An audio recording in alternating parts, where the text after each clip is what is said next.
think that the perspective that you're going to join a network and it's going to solve all your problems and you're going to blow up and make all this money is a misconception. I think that it really comes down to if you're able to find your niche, if you're able to find your audience, how much you're hustling for your own show. There's no magic bullet when it comes to podcasting.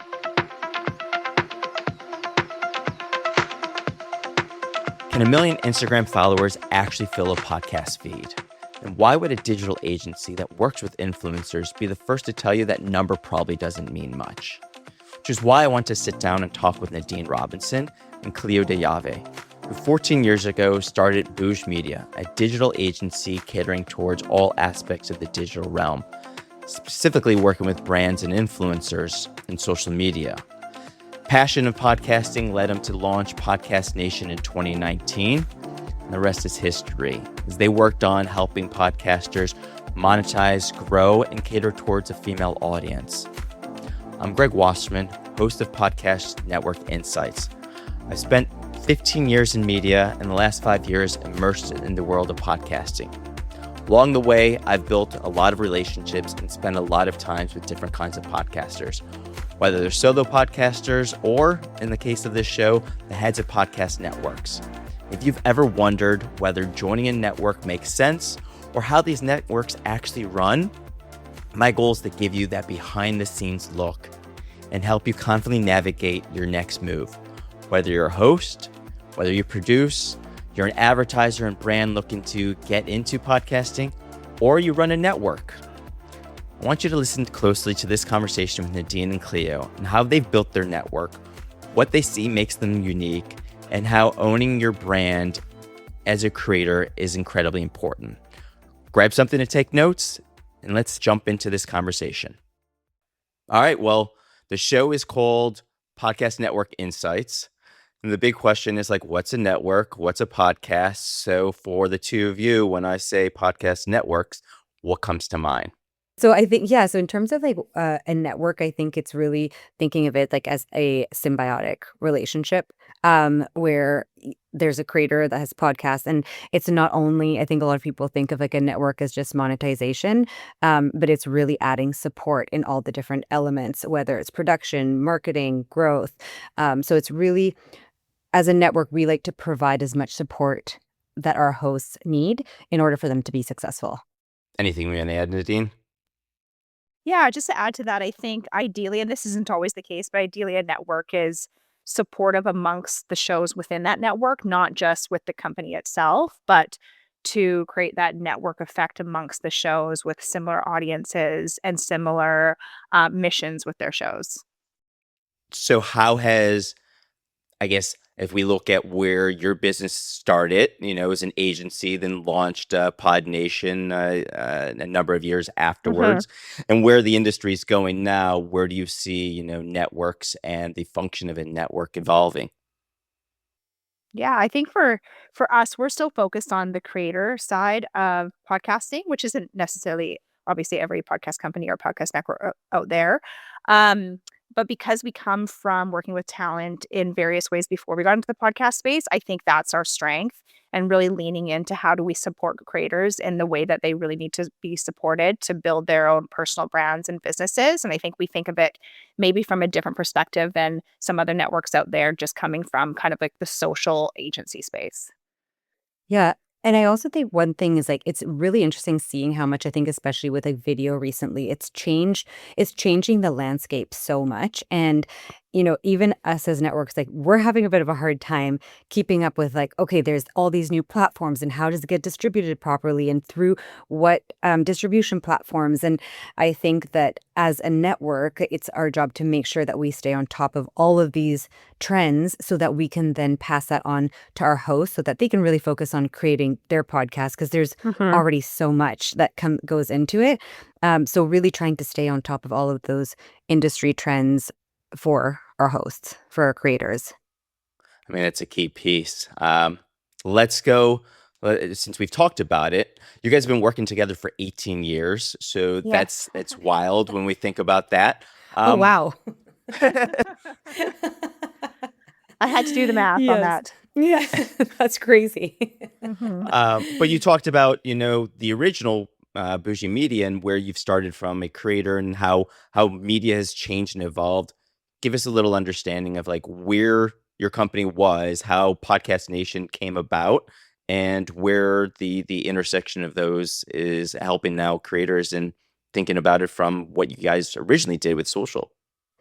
Oh, yeah, it's unbelievable when you think of that, and I guess I'm like, yeah, I guess it is 18 years to see, like, all of the changes and evolution, what it's actually morphed or how we've actually morphed as a company, but we started and it was a really simple, like, we were just helping companies with their social media presence, and literally, it was like how to create an account, why you wanna be on Facebook, like, there wasn't even Instagram, like, it was yeah, it was just such different times, and then we just really stayed on top of the changes. Obviously, it's an industry that's ever evolving, and we really leaned into at one point, we got into, influencer marketing, where we were working with some influencers, and we were helping them on the social side, but just really building a brand. Like, we really came at it a little bit more from a creative standpoint, and we really like to create like help with branding and all of websites and all of that. And then so when we started working with influencers, we just wanted to take it to the next level and be like, how can you capitalize on your online presence? And through that, there's just so many verticals. And we worked with one of our clients, Caitlin Bristow. We worked with her in a really large capacity, and she came from the reality TV world, and she wanted to start a podcast, and this was probably now like 7 or 8 years ago, so she was really ahead of the trend, but she had always wanted to be a radio host. So in that era, it translated to be like, oh, I should like look into podcasting. And that's how we entered the podcast world. Is we as an agency were very used to working with our clients on it wasn't a one size fits all. It really we focused on what they needed, and we would send a proposal for exactly what they needed.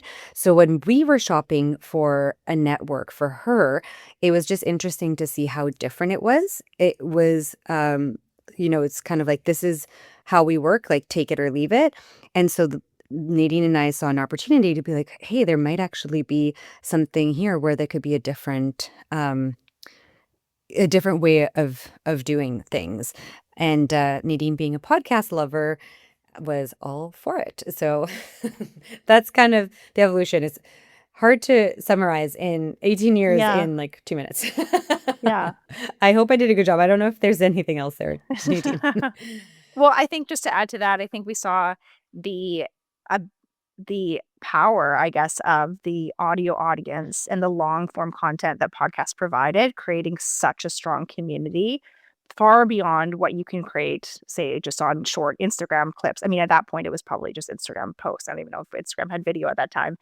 But with the long form content, you get so connected to these creators that you're listening to for like an hour once a week or twice a week. And so it's such an amazing community builder for creators in a general sense. And so we really saw the opportunity to help our the talent that we're working with really build out their brands. And actually, that's a really good point just to add on that. And I think that's what when we were working with Caitlin, she had such a loyal following, but where we really saw the shift of people being so connected to her and having that loyalty and that they really became um, those followers that would buy into anything that she did was because she had their ear for twice 2 hours a week. She releases 2 podcasts, and we really saw the difference with working with her versus our other influencers that didn't have that same relationship and connection with their audience because they didn't have a podcast. And that's when we're like, wow, this really is so powerful, and can just help their brand in so many ways. So would it be safe to say you guys started with short form, right? Hmm. Whether it was just images on social media or, as you said, Nadine, like video wasn't really there, but like reels and then went into the long form. So you've Mhm. seen the evolution of what most of us say, like you're not going to be able to take a short form and convert it into long form, but you were able to take someone who's already got an influence on short form, who had the influence on Instagram or TikTok, whatever it was from a platform, and convert them. Like, How have you seen that evolution and then finding the success in doing that where others haven't been able to? Yeah. I mean, I think that I don't know if it's underrated, but talent is a huge piece of it as well.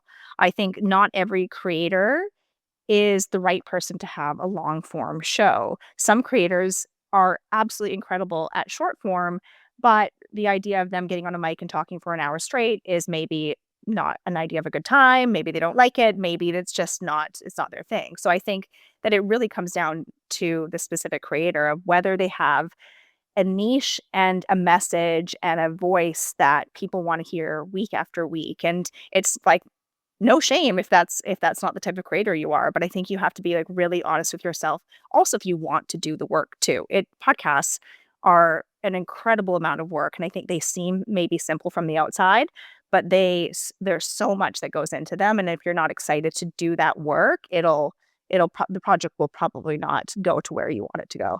I didn't know if you were going to say something, Cleo. Oh, sure. You know what? I guess like the only thing I don't have that much to add to that, but I think the one thing that we recommend is for podcasts to really focus on being niche. And I do think it's like it's really interesting because like never thought about that until you asked the question because everything now is like, oh, how can you shorten it to consume it so people can consume it as quickly as possible? Because we just all have shorter attention spans. And it's interesting because you're right. Like now it's the opposite where the podcast is a long form content and it's just growing popularity. I find this is probably the one that's grown the most in the last couple of years. And I think it's because if you can niche and really add value, people really are interested in learning or what they're like. If they want to be entertained, then you actually can get into that space where you can get into it because it's not so quick. So it's kind of like the pendulum and finding that balance, but you just have to have the right type of content and have the right audience find you. I like you talked about niche, right? Like, I mean, that is, as we've always said, the riches are in the niches. So, what is it about Podcast Nation, and what is your niche? What is it that makes you guys unique as a network from a creator standpoint, from just how you guys operate? I think I mean, one thing I not to repeat myself, but is I think our approach that's really creator friendly. I think we think of creators as really our partners, and we want to create an infrastructure and a deal structure that benefits them. Obviously, we have to pay our bills as well. There's that piece of it, but at the end of the day, we get that they are building things beyond just their podcast as well, and everything has to make sense for what they're trying to build. And I think that in terms of like our is it niche in the US and niche in Canada? I think so. Is Tomato, it? tomato. Tomato, Yeah, tomato. I think. Um, I mean, I think our niche, and we didn't start out this way, but we have really homed in on an audience of millennial females and Gen Z females. So that's all different types of content. But the focusing in on that listener demographic, I think, has been really beneficial for our shows because, from a sales perspective, we can usually sell that audience really, really quickly. And monetization is obviously on the forefront of everyone's minds when they're starting a show. And then, from a network perspective, the cross pollination amongst our shows as well has been really beneficial. So, anyone that's listening, if you're a female millennial, the Podcast Nation's probably got a show There in you go. any kind of category Hmm. that you'd be interested in, right? But you touched on the advertising side, so we're from a network function, from a business function. What is you talked about sales, so Hmm. what is the purpose of Podcast Nation? Is it audience growth? Is it monetization? Is it you're looking at specific shows based on can we monetize this? Why is a show coming to you guys? So give us a little context around the business model.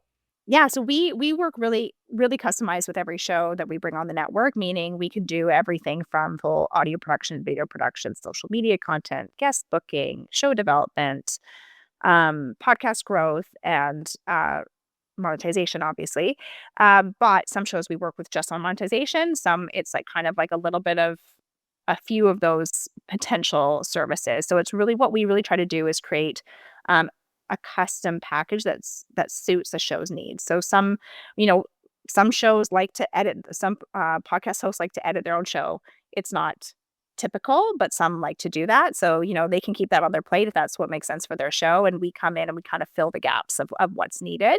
That can also shift over time as projects change, as hosts get busier. We can come in and help support in ways that maybe previously we weren't. Everything that we're doing currently is all on a revenue share structure. So it's all based on what we specifically sell for your show. So, depending on how big your show is and how many services we're providing, it obviously shifts in terms of what percentage we take from off the top, but it's all sales that we are specifically bringing into your show. Yeah, and I think you were asking in terms of, like, what we look for in terms of, like, if we wanna bring them, like, like, a small team, so I think we are very intentional in terms of what shows we bring to the network, and I think understanding, like, we have our niche and understanding who we have the relationships with and advertisers, and, we wanna strategically bring on in shows that we know will be able to sell, that will be able to be successful for them and be the support that they need to be. So yeah, we do have a certain threshold that we're looking for around, like, in terms of downloads per month, and just making sure, like, we just want to make sure that we're the right partners for them Yeah. so that it's a win-win across the board. You bring up the download numbers. So when you evaluate a show, you can take a big let's go back to the start of a huge audience on Instagram. You're like, okay, is this the right person for us? Or what is the clout of this person? I think you mentioned also like they were a housewife or a reality star, right? So it's like, can we convert this person's existing cloud into a long form podcast? So when you guys are evaluating if this is the right talent for us to take on, how do you take that? How do you guys evaluate that? That's a great question. Yeah. Well, I think we've learned a lot throughout. Like, it's Uh-huh. real, like, that Yeah. is, it's always like, oh, it's $1 million question. Is this show gonna? I think it's very different if it's a show that hasn't been created yet versus a show that already exists. So if it hasn't been created and we have the data, what we have realized in the past is that your social media numbers doesn't necessarily reflect that it's going to be a success and that you will get that those are audio listeners.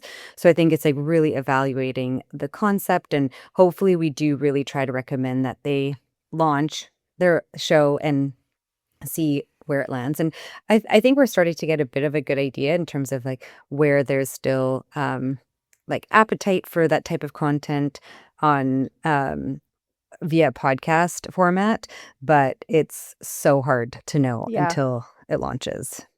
Yeah. I would say it's much more an art than a science. There's no formula Yeah. that will predict if, Yeah. based on the number of followers, if someone is going to have a successful podcast. I think you just get better at making the judgment call, to be honest. So do you guys get pitched a lot of like, hey, I would love to start a podcast. You guys probably it would be the right network for me based on um, three female founders, the millennial female audience that you guys already have. And you're like, look, I don't know. I mean, yes, we would be probably a great, but go ahead and start your show first and then see how that launches. Or you'd be like, you know what? If we cross promote this with our network, we could probably sell this based on the name of this person. I think we'll take this on, but the production, we're not taking that piece on. So we'll try and sell it, but like we'll help you grow it. But we still need this person to hustle. And I mean, we all know in podcasting that's a Hmm. key piece. So like, do you have the is there like a rubric that you're like, this will probably work? You're like, you know what? Start. We don't want you until you've at least launched it. Yeah. So it's gut I mean, feelings. yeah, for sure. I would say it's all of the above in terms of, those responses when we get pitched a show that hasn't launched. Sometimes it's like, hey, like good l- not good luck, and that sounds so it sounds so brutal. Hey, good luck. Um but oftentimes it's, like we want to see a show launch and we want to see a host hustle in the beginning to see if they can, bring a show to fruition. And I think the best shows are often shows that are like bootstrapped by the host, very little support, and they just hustle their way. in those first few months, first few years, even sometimes. And like, do you have the stamina to pull this off? So yeah, oftentimes we do want to see that before we work with a show. If it's the right talent and we see potential, we might come in earlier than that. And we have developed shows from scratch. It's not something we do often, but there has been shows that we have, taken a bet on and launched and helped develop. Sometimes what we do is if a show hasn't launched yet and we're not producing the show, we'll say something like along the lines of what you suggested is like, hey, we'll be ready to sell your show as soon as it hits this minimum download threshold. But until you hit that threshold, there's not really much we can do. So, we're happy to have calls and give you some tips and tricks and some insight. But really until you hit that, there's not really anything that our team can do. I love you called that out. And so anyone that's listening, like you will hear this from anyone in the industry consistently. It's a grind. It's a grit. There is no magic bullets. So even though your network and your agency has the potential to go like, great, I got X amount of shows that can cross promo you and help you with their growth. I've got an amazing sales team and you've got an audience that our advertisers would love. Like you still have to do the work. And there's nothing that our team could do to just take away that. So prove to me that you can do the work and we'll make this work. Exactly. It's a grind. Well, I guess if you think about it, it's a grind. So what would be the red flags that a podcaster should have if they were looking at joining a network?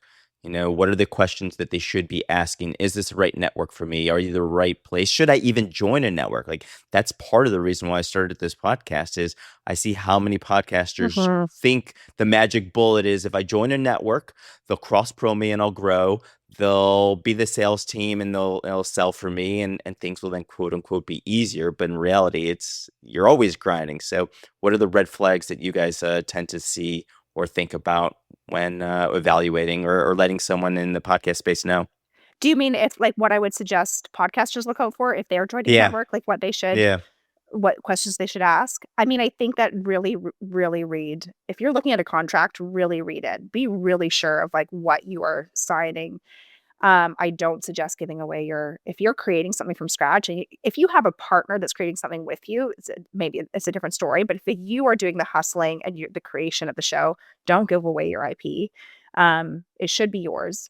So watch out for that. Watch out for terms in the agreement that would force you to stay beyond maybe the partnership making sense for you. So what we see sometimes is um, if podcasters that we're talking to are interested in joining Podcast Nation, the podcast network that they're with won't let them out of, the contract or won't let them out of their the ad buys that they have booked. We see lots of networks that don't work this way. Most networks I think are really fair and they are creator friendly.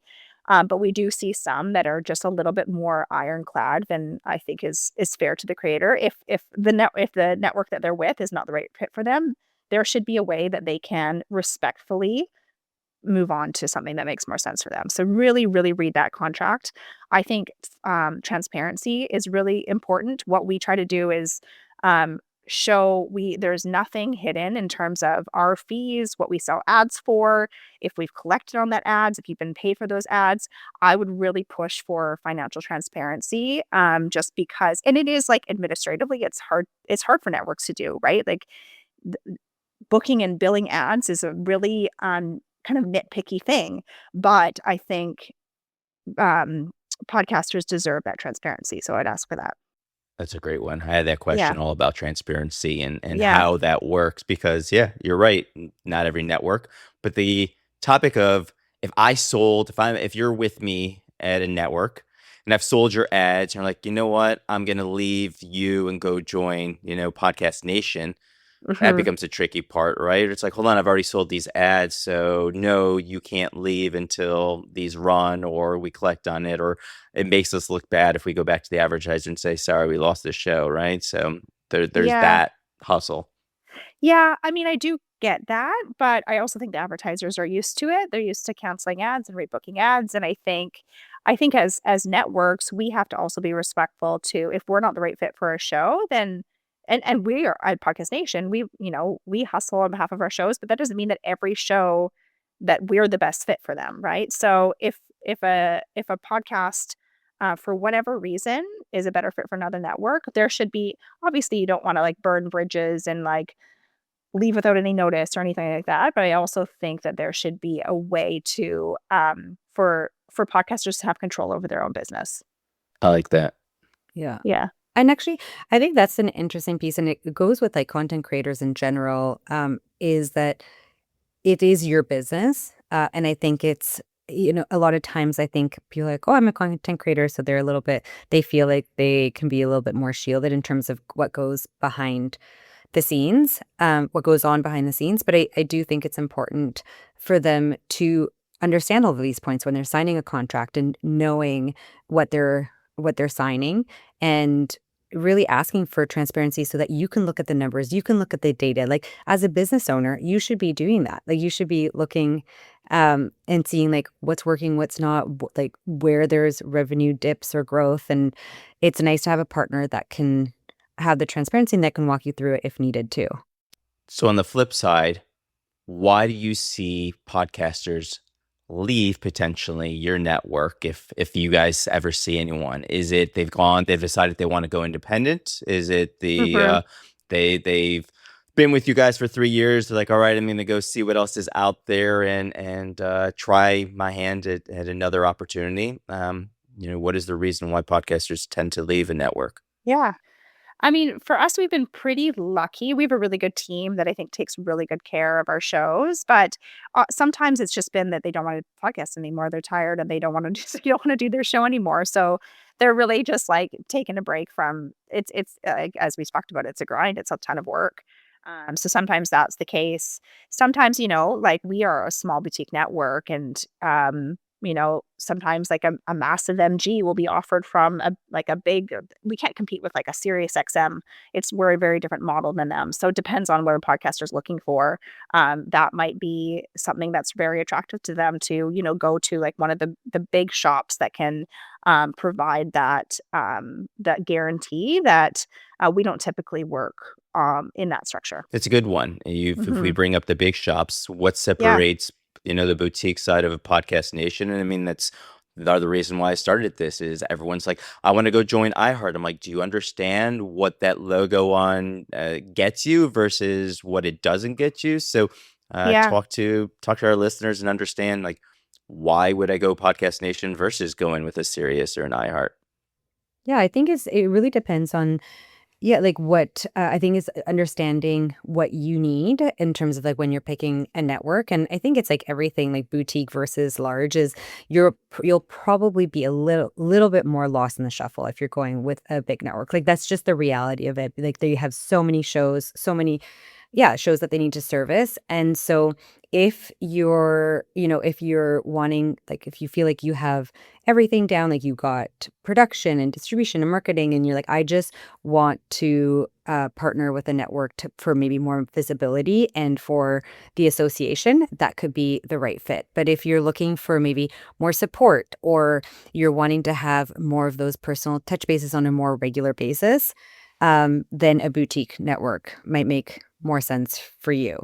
Um, that's like what comes to mind at first, but I'm sure there's Hmm. a lot more. No, I totally agree. Talked about grinding. We've talked about, the differences of a boutique and then now, a larger systems have to come in play. I mean, just from your standpoint, how do we operationalize? What is someone that's on the outside, if they're looking into your business, going like, wow, I never would have thought, the tech stack you have, the operations you've got that is making this run so efficiently so that you can be a successful network. Um, Yeah.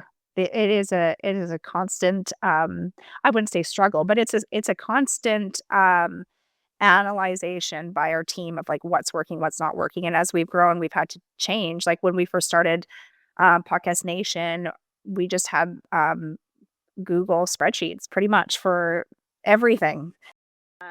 We started very low tech in the beginning, and over time, as our team's grown and as our operations obviously have grown, we've had to upgrade the tech, and it's a ton of work. It's a ton of work for the team to build that out, to figure out new systems.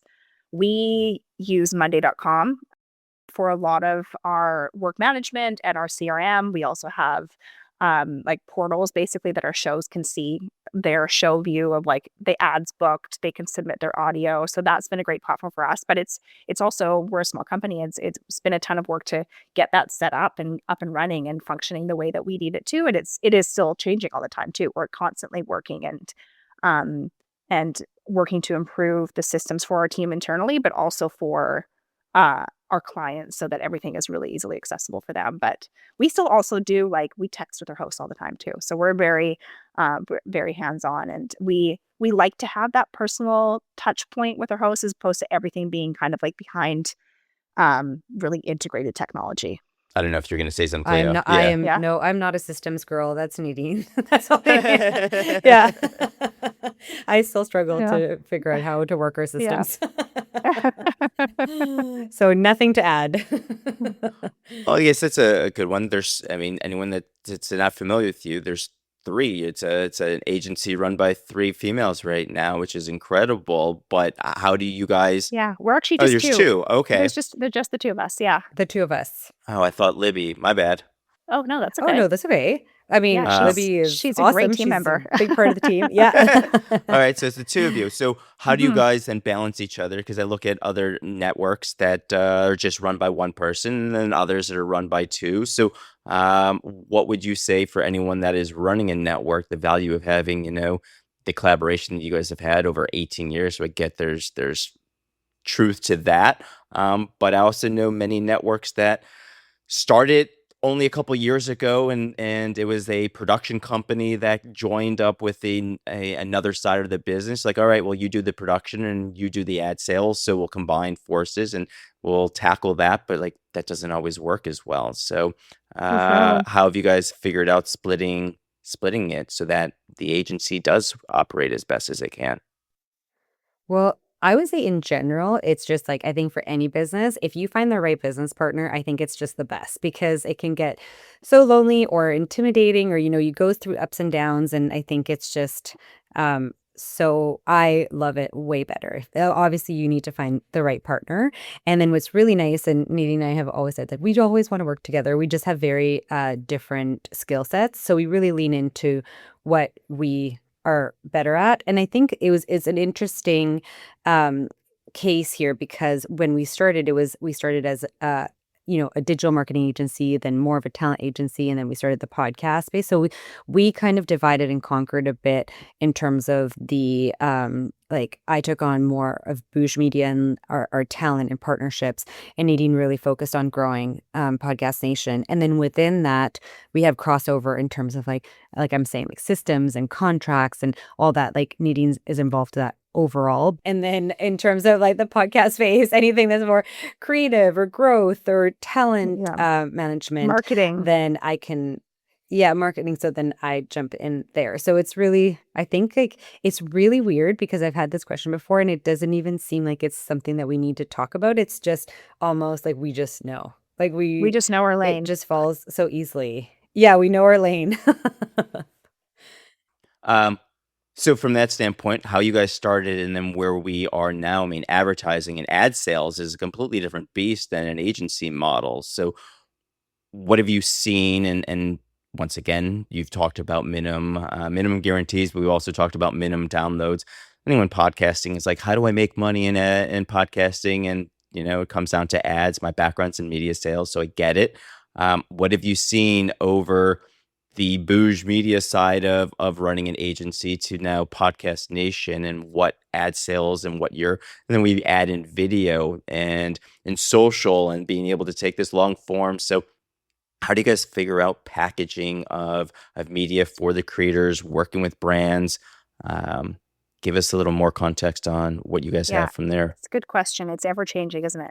Yeah. But I think when we got into Podcast Nation, one of like our original, I guess, visions for how we were going to approach the space was to work with creators and with brands more strategically cross-platform. Like, it doesn't make sense for a brand to work with a creator on their Instagram and then maybe there's a competitor running on their podcast, and then it wasn't cohesive.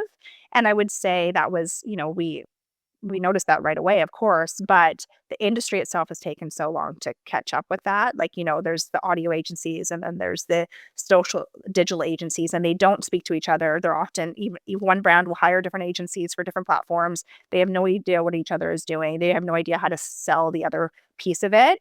And so it's not really logical for brands to work that way, but the industry is just not caught up. So we still see a lot of ad spend from brands being like siloed between the platform types, but there is movement working with brands directly. I think there are some brands that are getting smarter and wanting to work more cohesively and cross-platform with creators. But I personally like the social, and Cleo can probably speak a little bit more to this because she kind of really like led the charge in the social side for us. But it's a lot that is a lot more of an art than a science, selling social media campaigns for talent, whereas podcast is so formulaic, which is nice and predictable, but it means that creators have to also understand that just because they're a big name, they don't get all of a sudden this big price point for an ad. It's really dependent on the size of their audience, and that's pretty much it. Yeah, because for social, you're selling what they've built over the last however many years. It's their brand, it's their cloud, it's the amount of Yeah. followers. It's not necessarily based on performance. So that is something that's been interesting where, you'll work with these um, creators that get these amazing brand deals when it comes to social, but then that doesn't translate. So it is a bit of like that education piece when they then start a podcast. Yeah, and with the social space, it's going to be interesting to see what happens because I just think that brands are starting to realize, does this make sense? Like is the ROI there? Especially when there are Mhm. other options and there are, you know, podcast ads now and YouTube ads, whether it's a podcast or on YouTube. So I think it's going to be interesting to see. We've definitely seen a bit of a dip or an interest from brands to do these larger social campaigns. Like a 360 integration. Mhm. And to me, that just makes so much more sense. It's like if you're, yeah, maybe focusing on telling the story, using the long format to be able to really connect with why that host really connects with the product, and then using their other platforms like social and um, to amplify that. And then to me, that seems a lot more authentic as well. I mean, it's overall, it's hearing you talk about. I'm like, yeah. When I sold media, it's like, all right, this is this bucket and versus that bucket. I'm like, hold on, I gotta go talk to this team and go, who's got the dollars, or can I get dollars Yeah. from both of them? And that was always interesting, which is also makes it difficult. So like, hold on, Mhm. I've got this 360 opportunity for you. You're like, yeah, but I only, based on the way our budget's set up, we're only giving you these dollars. Like, well, you're missing out on a huge opportunity or the synergy of all of the different assets of this one creator, which makes it a challenge. Yeah. Yeah, and it's them going into their strategy, what they think is gonna work best, and I would just recommend brands maybe try a bit more, like, okay, what are the results when we do more of a 360 campaign? Because 'Cause they're probably thinking, "Okay, we'll split it up amongst more creators, and then we probably hit, different like, a bigger audience," but it might not just be as sticky because then they need that repetition as well, like, they would need to see that creator promoting it 3, 4, 5, 6 times. So knowing what we know now about where advertising's going and the struggles we've had of selling it, where you've had is your agency. If you guys were to start today, if you were a new agency starting, would you still do things the same way, or how would you start your agency today versus what you did then? I just wouldn't start one. I'm done. I'm done. So, all you, Dino. Yeah, I mean, it would be hard to start. I mean, if we're thinking of like a podcast social agency, like it would be hard to start now, right? Like if you weren't in earlier days, or if you're not coming from the space in maybe a different way, I think it would be hard to get traction. There's lots of competition out there for, for talent, for shows, which is great. It's great that shows have options, right? It's good for the industry, Yeah. but it would be really hard to start today. But I would say one thing I think we did right with starting the Podcast Nation division of our company is that we we really bootstrapped it. We didn't, we took on one show. We figured it out from there. It was in the beginning, I was selling the ads and producing the show and doing the social content. And like we only hired when we were making enough money to hire. And I think that made us it forced us to be really strategic with what we were doing and really continue evaluating what made sense and what didn't. So I think that approach worked for us. It's not obviously we had to grow slowly doing it that way, but I think that I would do that the same way. Start small, start with one. It's the Jerry Maguire-esque, right? Where it's like, all right, Yeah. found one show, you're coming with me. Yeah. Yeah. I'm everything for you. We're gonna make this work. You're grinding, I'm grinding, and through that grind, you're both going to come out on top, and then you'll expand from there. So Yeah. that would be probably the advice you'd give. Yeah. That's how I would do it. And I think if you do a good job, yeah, I was gonna say it's like such a competitive space now, but I think it's just like really like doing a great job so that then it's word of mouth, like in terms of you get the recommendations, and then you have a good relationships with all the partners that you're working with, and then you have that credibility. Because yeah, you just gotta be known for like being ready to hustle for your shows. Hmm. But also, I do wonder, I'm like, would go doing one show at a time now work? Just because there are so many options, like there's so many. Yeah. I think it would be But harder to get a show to trust in your lack of experience now. yeah, and you're We were fortunate. Well, I guess that goes to, the start of the show, and the start of the question is like, what is a network? What is a podcast, Mhm. right? So we think about your background in the social and the digital agency. So think about how many creators are YouTubes, are talent reps, and they're like, okay, I'm managing this TikToker who's got 1 million followers, or this YouTuber. It's like, all right, can I help this person who I'm already doing this for and convert them into the podcast space? And so my network, my agency starts off as a social media agency like you guys did, and expanded from there, as opposed to like, Mhm. I Mhm. got no followers, no talent, no systems in place. Mhm. And so I think I see, at least, especially since we're like, what is a podcast now? How many people are like, oh, I have a podcast? It's like, hold on, you don't have an RSS feed. It's just literally a YouTube video. So Mhm. being able to go down the YouTube into the long form audio content that we're now seeing people at least try to do.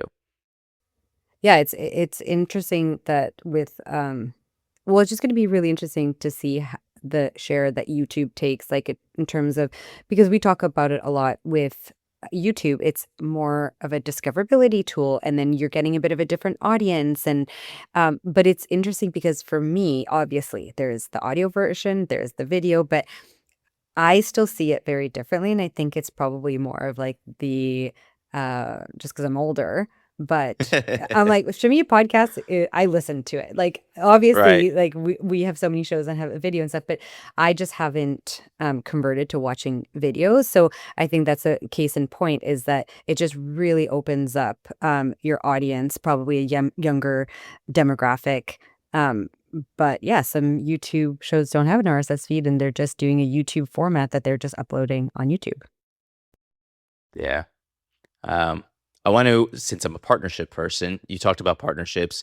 And know before we were started recording, we were talking about how partnerships is a big piece for your business. So when you guys think about partners, give me a concept, because I know we've discussed this offline.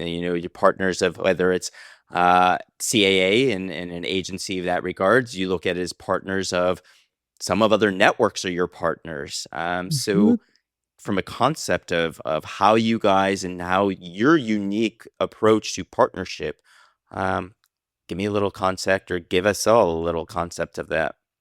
Yeah. I mean, I think that most of our most fruitful partnerships are informal. We don't actually have a contract in place of any sort in terms of like our the work we're doing through agencies. We provide their talent and their shows. that they're working with, hopefully really good service, and provide them something that they can't provide. These agencies, shop around different networks, try to find the right fit for their talent they're working with. But we don't have like a formal partnership necessarily in place with this other company. Also, other networks in the space, we don't necessarily have formal partnerships with them, but we are really friendly and we share information and we have calls and we're on panels together. And that has been honestly very refreshing being in this space because there's so many open, collaborative people in the space and it's really friendly. And sure, we might be bidding for the same show sometimes, or some shows might leave one network and go to another one. But we can still, I think, be friendly in the space. So, yeah, I would say our partnerships are often very informal. Oh, I was gonna say in terms of like the way I look at partnerships as well, and like I think we do as a company, it's like if you're working with someone, like let's say it is one of the agencies, or you're transferring like a show to a network and stuff, it's like just like work with someone that you would want to work with and almost look at each other as like part of the same team. Hmm. And at the end of the day, it's like you win some, you lose some. Or if you're working with an agency, be like, we're actually here to make your life easier. Like we want to make sure that this show is as successful as possible. And if you're on the same team, then it actually ends up being more fun too in the long run, because you want to like the people that you work with. And Hmm. if you're transparent and if you're working hard and you're going to like you're working towards the same goals, then I think it should be a fruitful relationship. When you say agencies, like other creative agencies, other rep Yeah. agencies, what would you define are your partners from an agency standpoint? Yeah, like creative agencies, if we work with a lot of creative agencies that they work, or even management agencies, like they are looking for a home for their clients podcast. So that's we work with a lot of different types of agencies that way, and that's how we get a lot of our shows as well, just through submissions. Gotcha. So it's not the individual person that's probably submitting themselves to you. It's probably a person who's coming to Podcast Nation is being representative or has at least some kind of representation that it makes sense. Okay. Yeah, usually. That for anyone's listening, that makes a very unique proposition for Podcast Nation is how they're thinking about who they partner with, who's actually a good fit for their network. And it separates you guys from other networks and just how you're not only approaching talent, but also how creators end up working with you. Stuff you may not know, but that's the joys of sitting from here and seeing that kind of reflection, right? Well, and Uh, it's nice for us too, because if you have recurring shows that come from the same agencies, like again, it's nice working with people that you like and that you're familiar with how they like to receive information or all of that. So we do like working with agencies like on repeated shows. It just makes it easier for us too. yeah, I mean, we all know, I believe life is about time and relationships. So when you've got a good relationship, you Hmm. want to just keep working with that person. You don't know when the timing will be there, but hopefully the relationship is. And then you talked about the industry. I mean, that's what I've loved about my last 5 years working in this industry because it's completely different than anything I've worked in, where it is it's competitive but collaborative. I mean, I think about on our side at rss.com where I work at for hosting. It's like, all right, I'm frenemies with all the other hosting companies because we're all competing on hosting, but at the same time, we all just want to create something that is good for a creator. We can't do everything. Everyone's can't do the ultimate, but we go on panels, we sit here and talk, we share. I mean, that's what I think is podcasting's unique is the cross promo. And you think about one of the reasons someone joins a network is, hold on, I'm going to promote you to your show on another show. It's like, hold on, I don't want to lose my audience or I don't want them to steal my audience. But it's like, no, that's exactly how the industry works. Yeah. It's always better to Hmm. be Yeah, collaborative. I think the podcasting way better, and I think amongst podcasters themselves is a good point. Like, I think there is a perspective of, yeah, sure, I don't want to share my audience with this other podcaster, but I think the competition for podcasts is other platforms. It's not. We the more that we can all get more listeners to the podcast space, the more it benefits all shows. So at that point, what would be the biggest misconception that creators or advertisers have about podcasting and specifically podcast networks? Greg, you brought this up earlier, but I think that the perspective that you're going to join a network and it's going to solve all your problems and you're going to blow up and make all this money is a misconception. I think that it really comes down to if you're able to find your niche, if you're able to find your audience, how much you're hustling for your own show. There's no magic bullet when it comes to podcasting. So signing on with a network, not to say that it's a bad thing, but it's not going to solve all of your problems if that's your kind of perspective going in. And then from the advertisers, I I think that you have to really if you're an advertiser that you haven't advertised in the podcast space before, I think, you know, do as much testing as you can. Try and find, just because you did a podcast ad with one show and maybe it didn't work for you, that doesn't mean podcast advertising is wrong for you. What it might mean is that that show wasn't the right fit. That show's audience wasn't the right fit. So be ready to really invest in testing and really try to find the audience that can work for you, because it can be incredibly effective if you find the right shows. That's a good one. I like that. Well, we've talked a lot about, in a sense, resilience, the grind. I mean, I've got here, anyone that's watching this later, I've got the book Grit behind me. I mean, I think like there's a lot of grit that goes into podcasting. So with that said, what is one book? I just use Grit as my example here, but what's one book that you both recommend that's helped you in life or that you've enjoyed? Give us a book recommendation. I'm laughing because like the only one that comes to mind, I'm like completely blanking, is Transforming Toddlerhood. That's I'm reading that right now and I'm like, wow, this is such a good book. Anyone who's coming into toddlerhood needs to read this. There you Oh my go. God, clearly my I'll give it mind to my brother. Cleo's off to see that right Wait, I now. might come back with a better one, but Dino, I don't know if you have one. So I read novels only, but I will say there is a connection to a book that I recently read that I like devoured in like 2 days, because I saw this woman. I had never even heard of her before. She's a comedian, and she was on a really good podcast. It's very popular. Probably lots of the listeners will have heard of it. It's called "Take Your Shoes Off" with Rick Glassman. I don't know if you know Greg, but anyway, it's he interviews a lot of different comedians, and he had this woman on that I'd never heard of, and I ended up having to research everything I could about this woman after, because she seemed so interesting, and I ended up reading her autobiography called Rabbit. So nothing to do with podcasting, but I did find her via a podcast. So that's my one connection to podcast, and it was a great book. Yeah. No, I love it. I mean, that's why I asked this question, because you think about how many podcasts I've listened to and they all recommend a book. And I'm like, I've never even heard of that, whether it is a business book, whether it's a self-help book or whatever it may, the toddler book on Yeah. parenting, right? Like Yeah. it is whatever's top of mind. And it's unique, but that goes into the next Yeah. one. It's like, okay, what's one podcast you both would recommend that most people probably aren't listening to? Okay, the first one that comes to mind for me, and it's funny because I was listening to this podcast and I was like, oh, I like a lot of more people should know about this podcast. We actually just signed them on to our network, but it's called Petty Crimes. I don't know if you're familiar with it, but essentially it's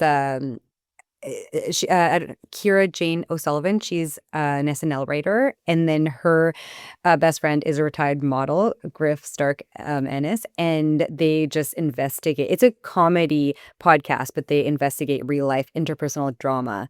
To uncover who is guilty of a petty crime. And I just think they are both such incredible hosts, and the way that yeah, like their show is just very unique and different. And I'm like, this is a really fun listen for anyone who's looking for something in the comedy space.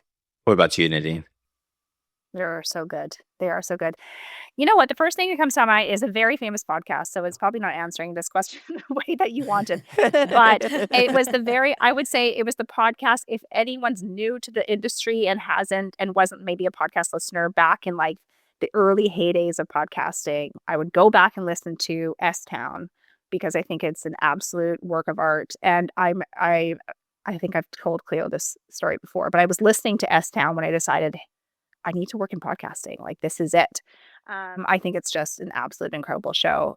So if you haven't listened to S Town, I'd say go. It's probably like honestly coming up 10 years old at this point. Oh, at least. I've not listened to S Town, so that is a great recommendation. But Oh, there you go. Go listen to S Town.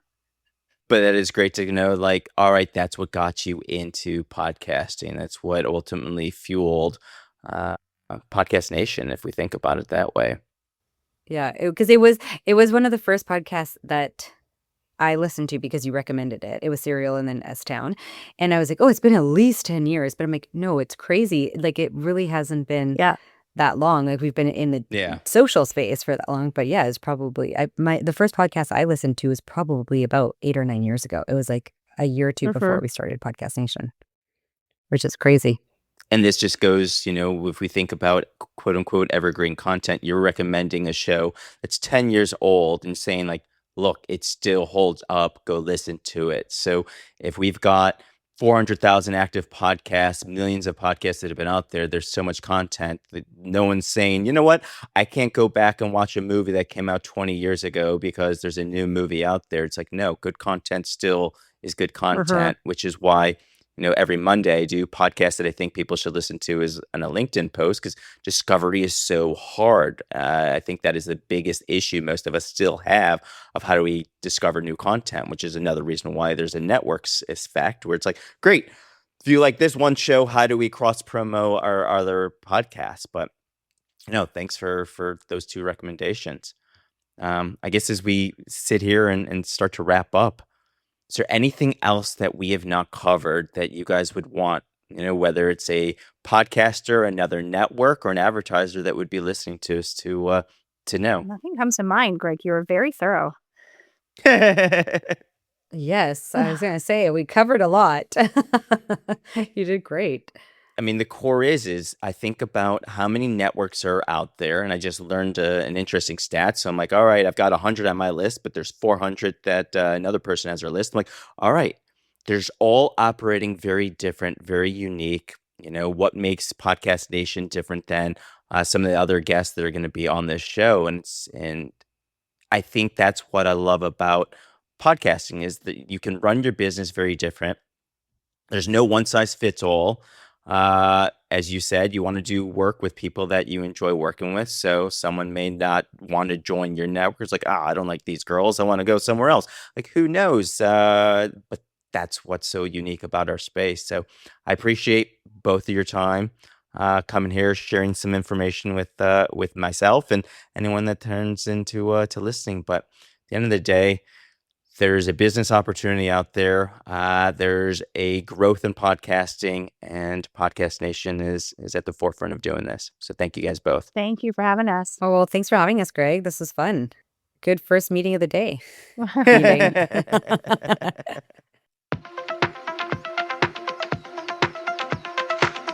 Well, you've made it this far, and I greatly appreciate that. If you give me a few extra minutes of your time, allow me to give you my thoughts on my conversation with Nadine and Clio from Podcast Nation.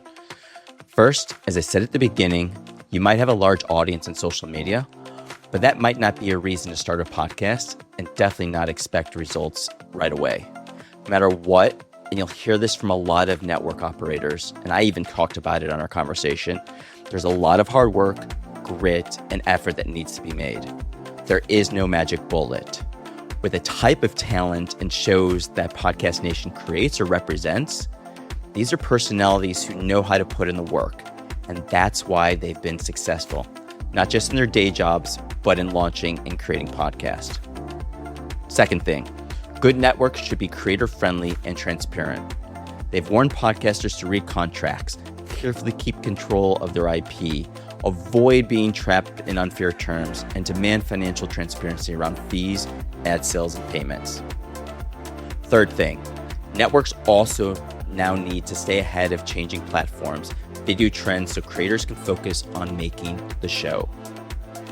Fourth thing I took away was, I don't know about you, but I heard how an 18-year friendship, complementary skills allow them to operate their business, to stay in business, and keep actually growing their business.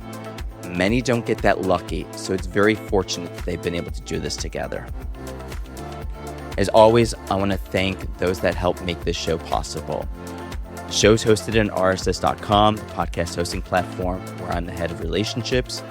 The show is produced by the amazing Stories and Strategies. I highly recommend checking out the work they do. Content's repurposed using Cast Magic, and I use Northflow for my project management. Subscribe and make sure you don't miss an episode. And as I always say, life is about time and relationships. You have no clue where one conversation will take you. So that is why I'm able to bring these conversations to you. And I look forward for you reaching out on LinkedIn and starting a conversation with me. Until next time, thanks for listening and keep podcasting.